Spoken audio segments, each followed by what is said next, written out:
ನಮಸ್ಕಾರ ವೀಕ್ಷಕರೇ. ಶ್ರೀನಿವಾಸ ಕಲ್ಯಾಣ ಶ್ರೀ ವೆಂಕಟೇಶ್ವರ ಮಹಾತ್ಮೆಯ ಮುಂದುವರಿದ ಭಾಗ. ಶತಾನಂದನು, ರಾಜ, ಪೂರ್ವಕಾಲದಲ್ಲಿ ಕೇಸರಿ ಎಂಬ ಹೆಸರಿನ ವಾನರಪತಿ ಇದ್ದನು. ಅವನಿಗೆ ಅಂಜನೆ ಎಂಬ ಸುಂದರಿಯು ಧರ್ಮಪತ್ನಿಯಾಗಿದ್ದಳು. ಆ ದಂಪತಿಗಳು ತಮಗೆ ಮಕ್ಕಳಿಲ್ಲದಕ್ಕಾಗಿ ಪುತ್ರ ಸಂತಾನ ಪಡೆಯಬೇಕೆಂಬ ಹಂಬಲದಿಂದ ಮತಂಗ ಋಷಿಯ ಆಶ್ರಮಕ್ಕೆ ಹೋದರು. ಆ ಋಷಿಯನ್ನು ಕಂಡು ಭಕ್ತಿಯಿಂದ ವಂದಿಸಿದರು. ಋಷಿಯು ಅವರ ಕುಶಲ ವರ್ತಮಾನ ಕೇಳಿಕೊಂಡು ಅವರಿರುವರು ಮಕ್ಕಳಿಲ್ಲದ ದುಃಖದಿಂದ ಕುದಿಯುವ ಭಾವವನ್ನರಿತನು. ಆಗಲ ಋಷಿಯು, ಅಂಜನೆ, ನಿನ್ನ ಮನದ ಚಿಂತೆಯೇನು ಎಂದು ಕೇಳಲು ಅಂಜನೆಯು, ಮುನಿಪುಂಗವ, ನನ್ನ ಇಹಪರ ಸಾಧನೆಗೆ ಮಕ್ಕಳಿಲ್ಲ, ಮಕ್ಕಳಿಲ್ಲದವರಿಗೆ ಮೋಕ್ಷವಿಲ್ಲ ಎಂದು ಶ್ರುತಿ ಸಾರುವುದು. ಈ ಮೂಲಕವಾಗಿಯೇ ದಂಪತಿಗಳಾದ ನಾವು ಹಗಲಿರುಳು ಕುದಿಯುತ್ತಿರುವೆವು. ಬೇಕಾದಷ್ಟು ಸಿರಿಯ ಪ್ರಾಪ್ತಿಯು ನಮಗಿದ್ದರೂ ಮಕ್ಕಳ ಸಿರಿಯು ಇಲ್ಲದ್ದರಿಂದ ನಾವು ನಿರ್ಗತಿಕರಾಗಿರುವೆವು ಎಂದು ತನ್ನ ಹೃದಯ ಬಿಚ್ಚಿ ಹೇಳಿದಳು. ಮತ್ತಂಗ ಋಷಿಯು ಅಂಜನೆಯ ಆಶಾಯುಕ್ತ ಮಾತುಗಳನ್ನು ಕೇಳಿಕೊಂಡು, ಎಲೈ ದಂಪತಿಗಳೇ, ಹಂಪೆಯ ಪೂರ್ವ ನಿಟ್ಟಿನಲ್ಲಿ 50 ಯೋಜನೆಗಳನ್ನು ದಾಟಿ ಆ ಭೂಮಿಯಲ್ಲಿ ಪ್ರಸಿದ್ಧವಾದ ನರಸಿಂಹಾಶ್ರಮ ಹೊಂದಿರುವುದು. ಅದರ ದಕ್ಷಿಣ ದಿಕ್ಕಿಗೆ ನಾರಾಯಣಗಿರಿ ಎಂಬ ಪರ್ವತ ಉಂಟು. ಆ ಗಿರಿಯ ಮೇಲೆ ಸ್ವಾಮಿ ಪುಷ್ಕರಣಿ ಎಂಬ ತೀರ್ಥವಿದೆ. ಆ ಸುಪ್ರಸಿದ್ಧ ತೀರ್ಥದ ಉತ್ತರ ದಿಕ್ಕಿನಲ್ಲಿ ಒಂದೇ ಹರದಾರಿಯ ದೂರದಲ್ಲಿ ಆಕಾಶಗಂಗೆ ಎಂಬ ಹೆಸರಿನ ತೀರ್ಥಸ್ಥಾನವಿದೆ. ನೀವು ಅಲ್ಲಿಗೆ ಹೋಗಿರಿ. ಎಲೆ ಮಂಗಲಾಂಗಿಯಾದ ಅಂಜನಾದೇವಿಯೇ, ನೀನು ಆ ತೀರ್ಥದಲ್ಲಿ ಸ್ನಾನದಾನಾದಿಗಳನ್ನು ಆಚರಿಸುತ್ತಾ 12 ವರ್ಷ ಪರ್ಯಂತವೂ ತಪಸ್ಸನ್ನು ಮಾಡು. ಆ ತಪಸ್ಸಿನ ಪ್ರಭಾವದಿಂದಲೇ ನಿನಗೆ ಗುಣಯುತ ಪುತ್ರನು ಲಭಿಸುವನು ಎಂದು ಹೇಳಿದನು. ಮತ್ತಂಗ ಋಷಿಯಿಂದ ಪ್ರಬೋಧಿತರಾದ ಆ ಕೇಸರಿ ದಂಪತಿಗಳು ಹಾಗೆಯೇ ನಾರಾಯಣಗಿರಿಗೆ ಬಂದರು. ಅಲ್ಲಿಯ ಸ್ವಾಮಿ ಪುಷ್ಕರಣಿಯಲ್ಲಿ ಸ್ನಾನ ಮಾಡಿ ಅಶ್ವತ್ಥ ವೃಕ್ಷಕ್ಕೆ ಪ್ರದಕ್ಷಿಣೆ ಹಾಕಿದರು. ಅಲ್ಲಿರುವ ವರಾಹಮೂರ್ತಿ ಪರಮಾತ್ಮನಿಗೆ ನಮಸ್ಕಾರ ಮಾಡಿ ಆ ದೇವನ ತೀರ್ಥೋದಕವನ್ನು ಪ್ರಾಶನ ಮಾಡಿದರು. ಆ ಬಳಿಕ ಅವರು ಅಲ್ಲಿಂದ ಹಾಗೆ ಆಕಾಶಗಂಗೆಗೆ ಬಂದಿಳಿದರು. ಮತ್ತಂಗರ ಹೇಳಿಕೆಯಂತೆ ಅಂಜನಿಯೂ ಅಲ್ಲಿ ಸ್ನಾನದಾನಾದಿಗಳನ್ನು ಆಚರಿಸಿ ತಪಸ್ಸನ್ನು ಕೈಗೊಂಡಳು. ದಂಪತಿಗಳಿರುವರು ಮುನಿಯ ಬೋಧೆಯಂತೆ ನಿರಾಹಾರದಿಂದ ವ್ರತವನ್ನು ಆರಂಭಿಸಿದರು. ಬಾಹ್ಯ ಭೋಗಗಳನ್ನು ಬದಿಗಿರಿಸಿದರು. ಹೀಗೆ ಕೆಲ ದಿನಗಳು ಕಳೆದವು. ಅಂಜನೆಯ ಉಪವಾಸ ಪ್ರಭಾವದಿಂದ ಆಕೆಯು ದೇಹ ಸವೆದು ಕಟ್ಟಿಗೆಯ ಗೊಂಬೆಯಂತಾದಳು. ಆಕೆಯ ಆತ್ಮವು ಪರಿಶುದ್ಧವಾಯಿತು. ಈ ಸ್ಥಿತಿಯಲ್ಲಿ ಕಾಲ ನೂಕುತ್ತ ಆಕೆ 1 ವರ್ಷ ಕಳೆದಳು. ಅಷ್ಟರಲ್ಲಿ ಅವಳ ತಪಸ್ಸು ಮೆಚ್ಚಿದ ಮಹಾಬಲಿಷ್ಠ ವಾಯುದೇವನ ಸಾಕ್ಷಾತ್ಕಾರವು ಆಕೆಗಾಯಿತು. ಎಲೈ ಜನಕರಾಜನೇ, ಒಂದು ದಿನ ಆ ವಾಯುದೇವನು ತನ್ನ ವೀರ್ಯಭರಿತವಾದ ಒಂದು ಫಲವನ್ನು ಆ ಆಂಜನೇಯ ಕರಸಂಪುಟದಲ್ಲಿ ಬೀಳಿಸಿದನು. ಆಗಲಾಕೆಯು ತನ್ನ ಬಹುದಿನದ ಹಸಿವೆಯನ್ನು ಹಿಂಗಿಸಿಕೊಳ್ಳುವುದಕ್ಕೆಂದು ತನ್ನ ಕೈಯಲ್ಲಿ ಬಿದ್ದ ವೀರ್ಯ ಗರ್ಭಫಲವನ್ನು ಭಕ್ಷಿಸಿಯೇ ಬಿಟ್ಟಳು. ಅದರ ಪರಿಣಾಮವಾಗಿ ಆಕೆಗೆ ಆಗಲೇ ಗರ್ಭೋತ್ಪತ್ತಿಯಾಯಿತು. ರಾಜ, ಆಕೆಯ ಗರ್ಭವು ದಿನದಿನಕ್ಕೆ ಬೆಳೆಯ ಹತ್ತಿತು.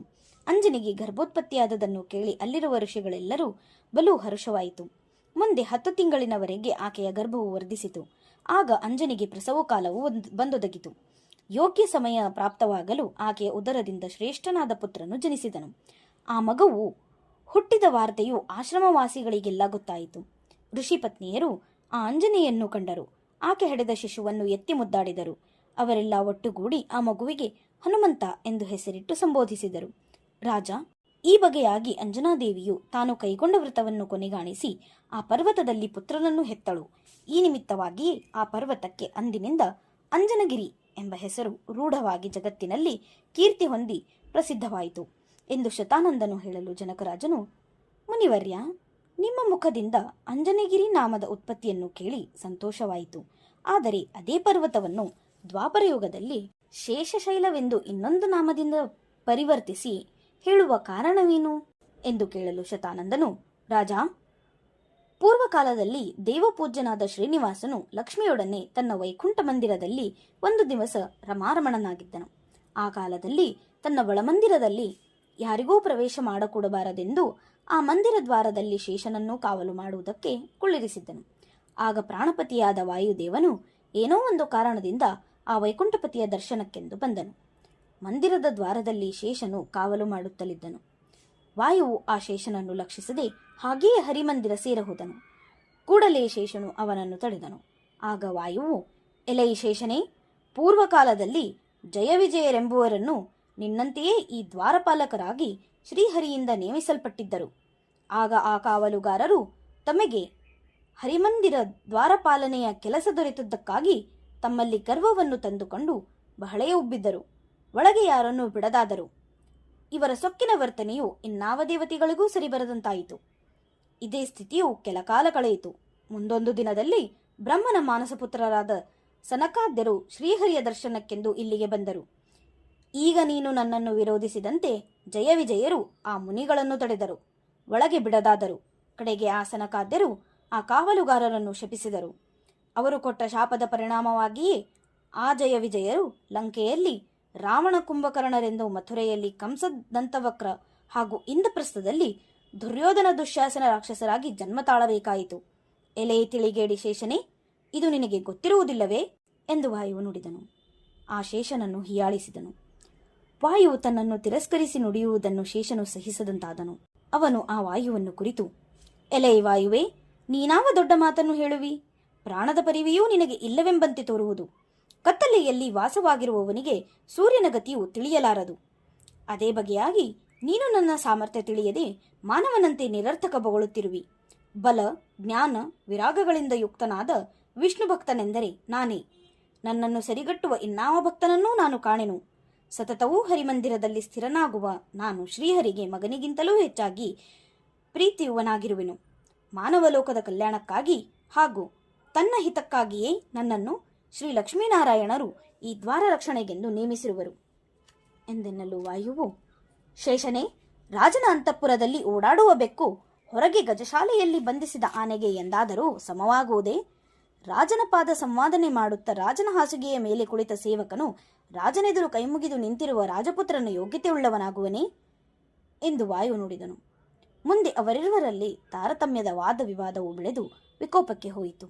ಇದನ್ನು ಕಂಡು ಲಕ್ಷ್ಮೀದೇವಿಯು ಪತಿಯನ್ನೆಬ್ಬಿಸಿ ಶೇಷವಾಯುಗಳ ಕಲಹವನ್ನು ನಿವೇದಿಸಿದಳು. ಆಗ ನಾರಾಯಣನು ದ್ವಾರಕ್ಕೆ ಬಂದು, ಎಲೆ ಶೇಷನೇ, ಇದೇನು ಒದರಾಟ ಚೀರಾಟ? ಇಲ್ಲಿಗೆ ಬಂದ ಇವನಾರು? ಎಲ್ಲಿಂದ ಬಂದನು ಎಂದು ಕೇಳಿದನು. ಆಗ ಶೇಷನು, ದೇವ, ಈತನು ಮಲಯಗಿರಿಯಲ್ಲಿಯ ವಾಯುವು, ಬಲು ಸೊಕ್ಕಿನವನು, ಆಡಬಾರದ ಮಾತುಗಳನ್ನಾಡುವನು ಎಂದು ನಾರಾಯಣನಿಗೆ ಹೇಳುತ್ತಿರುವಾಗಲೇ ವಾಯು ಹರಿಯ ಮುಂದೆ ಹೋಗಿ ಸಾಷ್ಟಾಂಗ ನಮಸ್ಕಾರ ಮಾಡಿದನು. ಪುರಾಣ ಪುರುಷನು ದೇವಾದಿಗಳಿಗೆ ಅಗೋಚರನೂ ಆಗಿರುವ ಶ್ರೀಹರಿಯನ್ನು ಕಂಡು ಸಂತುಷ್ಟತೆ ಹೊಂದಿದನು. ಆಗ ತನ್ನೆದರು ಕೈಮುಗಿದು ನಿಂತಿದ್ದ ವಾಯುವನ್ನು ಶ್ರೀಹರಿಯು ಕಂಡು, ಎಲೆ ಮಗನೇ ವಾಯುವೆ, ಶೇಷನೊಡನೆ ಅದಾವ ನಿಮಿತ್ತದಿಂದ ನ್ಯಾಯ ಮಾಡುವಿ ಎಂದು ಕೇಳಲು, ಇಷ್ಟರಲ್ಲಿಯೇ ವಾಯುವು ಹರ್ಷಗೊಂಡು ಅವನಲ್ಲಿ ಶ್ರೀಹರಿಯ ಭಕ್ತಿಯು ಉಕ್ಕೇರ ಹತ್ತಿತು. ಅವನು ಶ್ರೀಹರಿಯೊಡನೆ ಮಾತನಾಡುತ್ತಿರುವಷ್ಟರಲ್ಲಿಯೇ ಶೇಷನು ನಾರಾಯಣನನ್ನು ಕುರಿತು, ದೇವ, ನಿನ್ನ ಪ್ರೀತ್ಯಾಸ್ಪದನಾದ ನಾನು ಬಲದಿಂದಲೂ ಜ್ಞಾನದಿಂದಲೂ ಸಮರ್ಥನಾಗಿರುವೆನು. ಭೂಲೋಕ, ಸ್ವರ್ಗಲೋಕ, ಸತ್ಯಲೋಕ ಈ ಯಾವ ಲೋಕಗಳಲ್ಲಿಯೂ ನನಗೆ ಸಮನಾದವರು ಯಾರೂ ಇರುವುದಿಲ್ಲ ಎಂದು ಹೇಳುತ್ತಿರುವ ಶೇಷನ ಮಾತನ್ನು ಶ್ರೀಹರಿಯು ಮನ್ನಿಸಿದನಲ್ಲದೆ ಅವನನ್ನು ಕುರಿತು, ಎಲೆ ಶೇಷನೇ, ಕೇವಲ ಬಾಯ್ಮಾತಿನಿಂದ ತನ್ನ ಪೌರುಷ್ಯವನ್ನು ವರ್ಣಿಸಿಕೊಳ್ಳುವುದಕ್ಕಿಂತ ಕೃತಿಯಿಂದ ಕ್ರಿಯೆಯನ್ನು ಮಾಡುವುದೇ ಮೇಲು. ನಮ್ಮಿಬ್ಬರ ಬಲಗಳನ್ನು ಇಂದ್ರ ಮೊದಲಾದ ದೇವತೆಗಳು ಪರೀಕ್ಷಿಸುವರು. ಅವಶ್ಯವಿದ್ದರೆ ಅವರ ಹತ್ತಿರ ಹೋಗಿರಿ ಎಂದು ಹೇಳಿದನಲ್ಲದೆ, ಶೇಷನೇ, ಇಲ್ಲಿಂದ ಉತ್ತರ ದಿಕ್ಕಿಗೆ ಮೇರುಗಿರಿಯ ಪುತ್ರನೆಂದು ಹೆಸರಾದ ಅಂಜನಗಿರಿ ಎಂಬ ಒಂದು ಪರ್ವತವಿರುವುದು. ಆ ಪರ್ವತವನ್ನು ನಿನ್ನ ಶರೀರವೆಂಬ ಪಾಶದಿಂದ ಸುತ್ತು ಹಾಕಿ ಬಂಧಿಸಿ ವಿಷವನ್ನು ಪುತ್ಕರಿಸುತ್ತ ನಿಲ್ಲು ಎಂದು ಹೇಳಿದನು. ಕೂಡಲೇ ಶೇಷನು ಹರ್ಷಪಟ್ಟು ತನ್ನ ಶರೀರವನ್ನು ವರ್ಧಿಸಿ ಮದದಿಂದ ಹೋಗಿ ಆ ಆನಂದಗಿರಿಯನ್ನು ಬಂಧಿಸಿ ನಿಂತನು. ಆಗ ವಾಯುವು ಅಲ್ಲಿಗೆ ಹೋಗಿ ದೇವತೆಗಳೆಲ್ಲರೂ ನೋಡುವಷ್ಟರಲ್ಲಿಯೇ ತನ್ನ ಕಿರುಬೆರಳಿನಿಂದ ಆ ಪರ್ವತವನ್ನು ಚಿಮ್ಮಿದನು. ಇದರಿಂದ ಶೇಷನಿಂದ ಸುತ್ತಲ್ಪಟ್ಟ ಆ ಆನಂದಗಿರಿಯು ಶೇಷ ಸಹಿತ ದಕ್ಷಿಣಕ್ಕೆ 51,000 ಯೋಜನದ ಮೇಲೆ ಬಂದು ಬಿದ್ದಿತು. ಎಲೆ ಜನಕರಾಜನೇ, ಬಲಶಾಲಿಯಾದ ವಾಯುವಿನ ಸಾಮರ್ಥ್ಯವನ್ನು ಕಂಡು ಮೇರುಗಿರಿಯು ಅಂಜಿ ವಾಯುವಿನ ಸ್ತುತಿ ಮಾಡಹತ್ತಿತು. ಆ ಗಿರಿಯು ವಾಯುವನ್ನು ಕುರಿತು, ಎಲೆ ಬಲವಂತವಾದ ವಾಯುವೇ, ನನ್ನ ಮಗನಾದ ಆನಂದಗಿರಿಯನ್ನು ರಕ್ಷಿಸು ಎಂದು ಬೇಡಿಕೊಳ್ಳಲು ವಾಯುವು ಮೇರುವಿನ ಬೇಡಿಕೆಯಂತೆ ಅಂಜನಾದ್ರಿಯನ್ನು ಸಲುಹಿದನು. ಶೇಷನು ವಾಯುವನ್ನು ಪರಿಪರಿಯಿಂದ ಸ್ತವನ ಮಾಡಿದನು. ಆಮೇಲೆ ವಾಯುವು ಆ ಆನಂದಾದ್ರಿಯನ್ನು ಅದಕ್ಕೆ ಸುತ್ತಿದ ಶೇಷನಿಂದ ಸಹಿತವಾಗಿ ತಂದು ಸುವರ್ಣಮುಖಿ ನದಿಯ ಹತ್ತಿರ ತೀರದಲ್ಲಿ ಪ್ರತಿಷ್ಠಾಪನೆಗೊಳಿಸಿದನು. ಆಗ ಶೇಷನ ಗರ್ವ ಅಳಿದು ಹೋಗಿತ್ತು. ಹಿಂದಿನಿಂದ ಅವನು ವಾಯುವನ್ನು ಕುರಿತು, ಮರುತ್ತರಗಳಿಗೆ ಒಡೆಯನಾದ ವಾಯುವೇ, ನಾನು ದುಷ್ಟಾತ್ಮನು, ಅಜ್ಞಾನದಿಂದೊದಗಿದ ನನ್ನ ದುಷ್ಟತನವನ್ನು ಕ್ಷಮೆ ಮಾಡು ಎಂದು ಕೈಮುಗಿದು ಭಿನ್ನಯಿಸಿದನು. ವಾಯುವು ಶೇಷನ ಬಗೆಗಿರುವ ತನ್ನ ವೈರಭಾವವನ್ನು ಬಿಟ್ಟು ಅವನ ಮೇಲೆ ಅನುಗ್ರಹ ಮಾಡಿದನು. ಜನಕರಾಜನೇ, ಆ ಶೇಷನ ಮೂಲಕವಾಗಿಯೇ ಈ ಆನಂದಗಿರಿಯನ್ನು ಶೇಷಾಚಲ ಎಂದು ಮಹಾತ್ಮರು ಸಂಬೋಧಿಸಿದರು ಎಂದು ಶತಾನಂದನು ಜನಕರಾಜನಿಗೆ ಹೇಳಿದನು.